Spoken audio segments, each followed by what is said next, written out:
What's up mga ate ko? So a day in my life. Kay agang utos na naman to guys. For the go!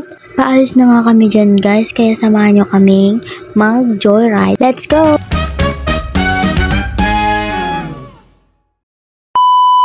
Nakasakay na nga kami dyan guys. So tignan nyo yung view namin dito sa Calamansig, Sultan Kudarat. Yan nga po yung kasama kong driver, is yan yung kasama namin sa trabaho namin. Baka akala nyo naman, boyfriend ko yan. Uy, may boyfriend ang babae na to. Shoutout nga sa boyfriend ko dyan na nakikinig at nanonood ng video kong ito.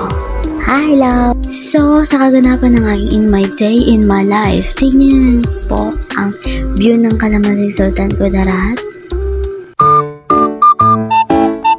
Or download mo ng above na to guys. Text forward na nga tayo guys. Lapit na nga tayo makarating sa ating pupuntahan. A few moments later. Ito na nga, nakarating na tayo sa ating mansyon. Ay, char! At pumasok na nga ako guys para iabot ang baon.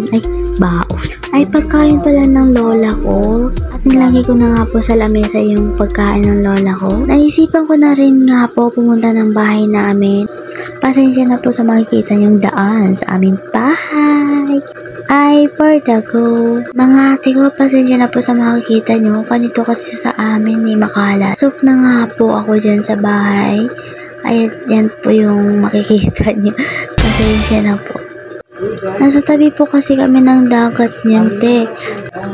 Ay, nakalimutan ko. Wala palang tao sa amin. Aray ko po. At yun, bumalik na nga ako sa pinagtatrabahuan ko. At naisip pala ng kasama ko na balikan yung taho. Taho na binibenta ni kuya. Yan. At yan nga po si kuya na nagbibenta ng taho.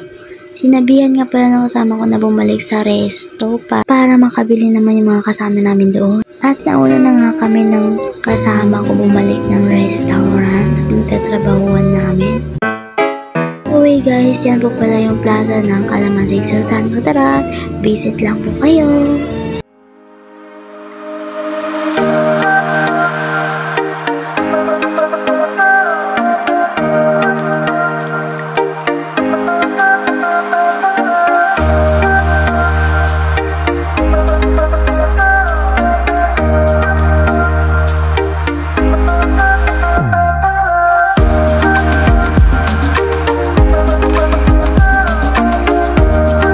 At malapit na rin kami dyan makauwi. At nandito na nga kami sa tabi ng simbahan. Malapit sa pinagtatrabahuan namin. By the way guys, sa mga taga Calamansig dyan, baka gusto nyo kumain dito.